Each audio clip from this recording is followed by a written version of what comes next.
This video is brought to you by Keeps. Stick around to hear more about the discount they're providing to the entire upper echelon community. Alright, today I'm diving back into the world of video games to talk about something I thoroughly enjoy, which is Hogwarts Legacy.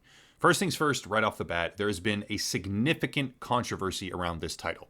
J.K. Rowling is not the most popular writer at the moment. Her affiliation to this game has made it an extremely high-profile target for certain activists, and some of that may be justified, possibly, but I'll say this as unapologetically as possible right now.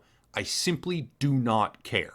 Almost every single mainstream article covering this game, from guides to puzzle solutions and secrets and reviews, contains some sort of massive disclaimer about J.K. Rowling's alleged bigotry, her statements about trans rights or trans issues, I don't even really know, and how supporting the game is a personal choice because of the tangential related factors and the potential cause for harm and blah blah, whatever, who cares. That's all I'm going to say about it. The game is fun, I'm going to review it, I don't need to defend myself 9 separate ways and jump through a series of manufactured hoops like they clearly want, trying to convince everyone that I'm not a bigot for playing a damn video game even though they have a tracker to track streamers that play that Hogwarts. I don't even know. It's absurd. And I don't need to engage with that because I'm not. The game is fun, and I just don't give a single shit about the discourse that is spawned or the issues people are screeching about in relation to it. I just like Harry Potter, and I want to play a video game. That's it. Bottom line, as I've already said, the game is fun. I have been looking forward to some kind of quality Harry Potter experience since I waited in line for computer time at the library in roughly 2004. I'm very familiar with the movies. I've played multiple other titles around 2011, 2012, and 2013, I think. But by and large, we really haven't gotten a proper Harry Potter video game for over 10 years, which made me pretty excited to jump in and explore Hogwarts Legacy. No spoilers whatsoever, and the background footage isn't really going to match what I'm talking about mostly because I didn't even anticipate doing a review for this when I initially bought it. That being said, I very much wanted to do a review because I loved the game. I enjoyed the exploration, I kind of enjoyed the story, and I absolutely enjoyed the power progression as you go from a boring student to a super powerful world-altering wizard. It would probably be basically impossible for me to cover every single thing in one video. I'm sure there will be longer, more comprehensive reviews out there. One that comes to mind is obviously SkillUp. I've known him for quite a long time, although not as much recently. He does incredible reviews, and I don't even know if he's covered the game, but if he has, definitely check out his channel. But anyway, having played and loved the game on a personal level, I figured I could give it a shot, and first up is the story. Harry Potter Hogwarts Legacy isn't exactly the best written piece of entertainment that I've ever consumed. The story revolves around you, a 5th year, inheriting a role in the wizarding world through ancient magic, and it certainly demands attention at a very few specific intervals, but by and large the story was somewhat forgettable. Fun, yes, but did it make me feel emotion? No, almost never. There were a couple of side quests where the writing excelled to a truly spectacular level, but for the most part, it was generic. I certainly enjoyed those unique moments, and I absolutely respect the way that they decided to structure some of those encounters, but a lot of the side content left me with a moderate desire to start skipping dialogue halfway through the conversation, which isn't exactly great. Maybe it was because the pitch of the voices can be kinda strange, like someone just messed with the raw levels instead of actually doing a deep alteration of the vocals, or having different voice actors, but yeah, the story was engaging enough to be fun, while also being holistically unimpressive when compared to kind of a lot of other titles that contain heightened drama or emotion. This isn't a game you play to cry at the end, it's a game you play to have fun. You probably won't become overly emotional while playing the game or sitting there in stunned disbelief after dramatic events, but between the main story and the various different side content mission chains, you will find moments that make you excited, you will find lore that meshes perfectly with the world of Hogwarts, and you will be treated to a journey that feels deserving of the title Harry Potter, without blowing anyone away, I do have to say that. It's good, fun, solid, well made, but for story, it's not gonna win any awards. That being said, some of the side content quest lines are great. A couple of them I would classify as on par with the main story itself, possibly even better, which means that for someone trying to get the most out of the game, looking for side content chains that repeatedly send you back to the same characters over and over would be something I highly recommend. A few of these result in very unique missions, which round out the total value of the purchase, making me extremely content with my decision to buy the full price title at launch. I don't normally say that, but for this one, I'm happy I did it. On a separate note, it's time once again for today's video sponsor. Usually I rattle off some stats here and there about hair loss or channel demographics, but for today, suffice it to say that the channel's audience is almost exclusively men. Almost exclusively. I know there are some women out there who watch the content, and I appreciate you as well. And with that in mind, Keeps is a logical sponsor to have. Keeps is a hair loss prevention treatment with more 5-star reviews than any current competitor. You can order and get treated directly from your own home for a fraction of the cost when compared to other products, and they offer generic versions of the only 2 FDA-approved hair loss treatments on the entire market. 2 out of 3 men, by age 35 that is, will experience hair loss, making this basically an ideal partnership. If you click the link down below, you can get 50% off your first order. Again, that is a 50% discount on your first order if you click the link down below in the description today. Keeps can help prevent, in some cases actually even reverse the process of hair loss, and yes, I do absolutely get paid for this. I want to make sure that I say that every single time. I am sponsored. Under FTC regulations, I must disclose that. But that sponsorship has been one of the longest running partnerships for Upper Echelon in the entire channel's history, allowing me to continue what I do. Again, link down below in the description. Big thank you to Keeps for sponsoring the channel and making all of the content possible. Speaking of side content, a logical thread to touch on after that would be progression. Harry Potter Hogwarts Legacy is predicated on a slightly different formula than raw experience gain, though it does still use that fundamental building block. Attempting instead to use the experience gain formula while incentivizing a diverse spread of activities, which actually does work. My best possible advice here is to understand that simply exploring the world, especially Hogwarts, is the primary way to gain character strength. Yes, you learn new spells or unlock more abilities from the main story, but periodically taking the time, maybe an hour or 2 during separate intervals, to walk through Hogwarts and Hogsmeade, learning the puzzles and finding collectibles will make your journey much more enjoyable in the long run. It's kind of difficult to put into words here, but the progression avenues available to you as a player are extremely well-rounded. The best quality of this game is your ability to learn and grow your character through almost any activity at all that you want to pursue.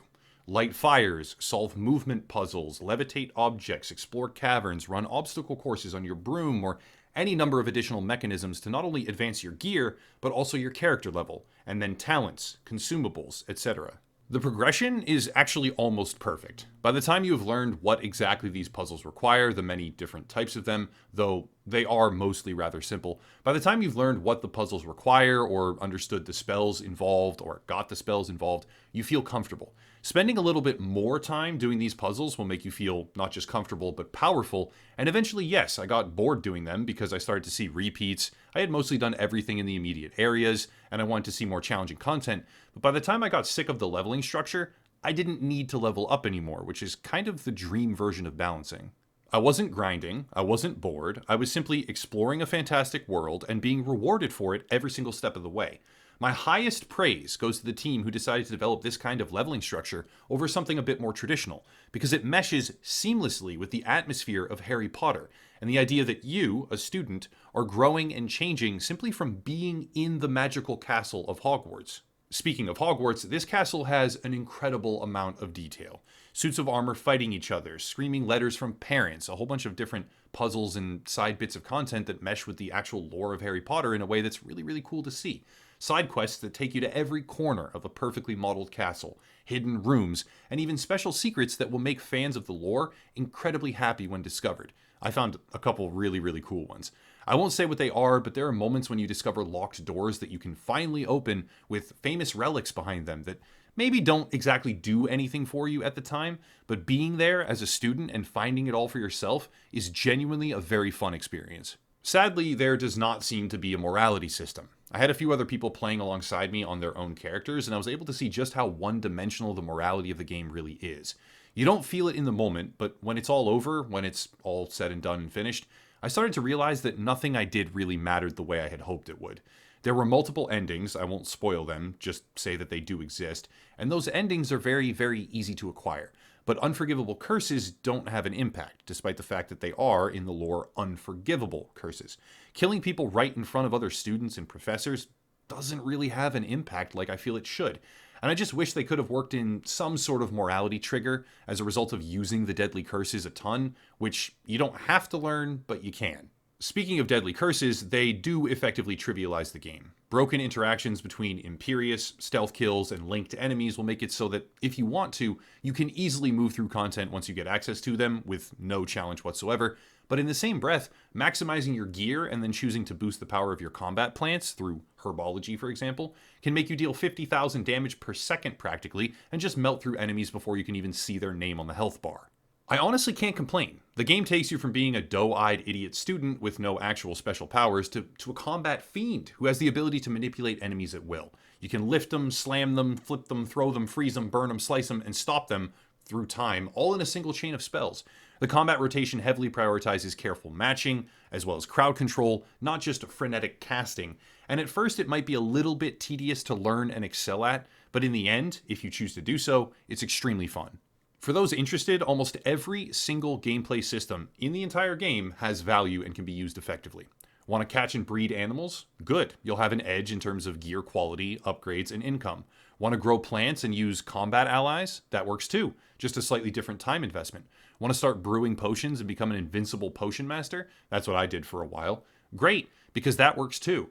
And though the options aren't as plentiful as certain other games, different playstyles actually work in this title. Dark Wizard, Control Wizard, Stealth Wizard, Plant Master, Potion Master, Beast Master, it all just sort of works. And yeah, maybe you get too powerful at the end and everything is just an easy joke, but for dozens of hours, like actually dozens of hours, you will be in what seems to be a perfect cycle of progress, power, results, progression. It feels good. It remains engaging nearly the entire time. And maybe the enemy diversity isn't super high, or the combat can be sort of repetitive with certain enemy archetypes, but I find myself sitting here and actually struggling to find things that seem necessary to criticize. There are good accessibility options, not that I personally use them, but I always love to see that in any title, and the music, soundtrack, and other audio signals are honestly exceptional. Maybe the story isn't as engaging as it could have been in some ways, but punctuated with brilliant music, it does command attention at a few intervals where it really needs to, making this one of the most well-rounded video games I've played in a very, very long time. Something I didn't expect to love, but I did, is the visual customization. When you get gear, you unlock the appearance of that gear. At any future point in time, you can then fully customize your items to visually resemble the items you equipped previously, which means that naturally, over time, you go from looking like a ragtag low-level scrub who equips anything he can find, to looking like a stylish wizard, to an impressive and highly polished magical expert.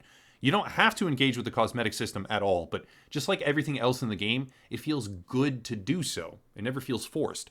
It feels natural, it feels comfortable, and perfectly blends with the overall structure of this game, where growth over time is basically a seamless experience. Sadly, I do see that a number of people playing will or might encounter a bit of frustration. The main story, as well as major side plots, are a little bit gatekeepy. What I mean by that is that sometimes you will actually run out of things to do in the early to mid game if you ignore the main storyline. I actually wouldn't recommend that anyone try to do an immediate completionist run where they leave main story for a much later point in time, because that will likely rob you of what I consider to be the game's best core benefit. The game seems perfectly made for bursts of main story content punctuated by exploration and side missions, and that balance being maintained seems like your best option to unlock everything, do it conveniently, and also come out the other side having seen it all without causing any unnecessary frustration. In a way, it seems like Hogwarts Legacy may thread the needle, if you will, for some players, having, I don't know, a bit too linear and guided structure, maybe, instead of open world and fluid mechanics, but I legitimately think I might be reaching here, trying to find things to be skeptical of, because that wasn't an issue for me at all. And I think the vast majority of people will naturally work around or through it without ever even noticing. I guess I could wish for more depth in gear stats, having built my channel originally around a game called The Division, but again, it's not needed. This is a high quality game with a very fun, very deliberate progression curve. The story isn't the best, but it's good, and you'll feel a sense of importance in the decision making as you explore the world. That's the other thing, some of the decisions you make do feel rather impactful and important, which I love to see. Combat is fun until you become radically overpowered, but even then, it feels like you earned it. It still can be fun, so why not? If I were to be forced into a numerical rating, like no choice at all, it'd be right up there in my book as a 9 out of 10. Higher, lower, everyone has their own preferences. I mean, some people are saying 10 out of 10, which, I don't know, fine, maybe, not really. Some people are saying 3 out of 10, which is absolutely preposterous. But this is a quality game, made with passion, crafted with care, and I do want to add this in here. You can see just how much the developers cared. They wanted to give people, Harry Potter fans, like a game that they could love, and they really, really tried. I mean, it's so obvious at every single level, the amount of detail and care that they put in. And I just want to say I know that sometimes developers do watch my reviews. So if any of you out there worked on the game, good job, guys. Like, good job. A lot of times these major property games don't come out and make the fans happy. This one does, or at least in my opinion it does. It should, and you deserve the praise. So take a victory lap and feel good about yourselves, because fuck all the activism stuff where people are criticizing you. This is a good game, all right? And somebody needs to tell you that honest to God, like right to you. Yeah, it does justice to Harry Potter fans, which is always what you want to see. And it deserves to be recognized, played, and enjoyed. Highly, highly recommended on a personal level from me.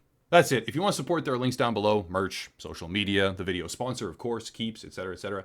Also a YouTube alternative called Odyssey, as well as locals and Patreon if you want to support the work. A lot of different videos coming out recently, but yeah, a lot of different ways to support, link down below. But I'll cut it there and stop rambling. As always, thank you all for watching, and have a nice night.